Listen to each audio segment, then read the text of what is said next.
ஓம் ஸ்ரீ ராஜயோக குருவே, உங்கள் நாமம் பாட பாட இன்பம் பொங்கி வருமே.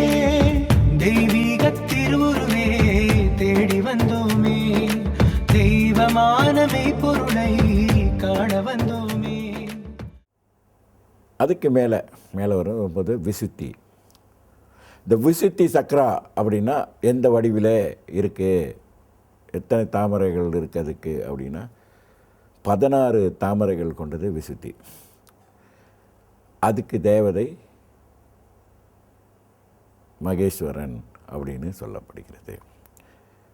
அப்புறம் ஆக்கினை. இந்த ஆக்கினை என்பது புருவமத்தில் இருக்குது.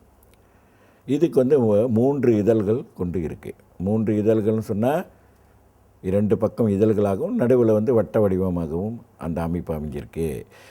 இதற்கு உரியவர் சதாசிவம். இங்கே தான் சிவனும் சக்தியும் ஐக்கியமாகக்கூடிய இடம். ஜோதியாக இருக்காங்க. இந்த ஜோதி தியானிக்கும் போது தான் நமக்கு ஜோதி தரிசனம் கிடைக்குது. இறைவனோடு போய் சேரக்கூடிய, ஐக்கியமாகக்கூடிய, முக்தி பெறக்கூடிய நிலையை உருவாக்குது அப்படின்றத சொல்லப்படுகிறது. இந்த குண்டலினி யோகத்தில் இதெல்லாம் சொல்லப்படுகிறது. யோக ஞான சித்தர் ஓம் ஸ்ரீ ராஜயோக குருவே, உங்கள் நாமம் பாட பாட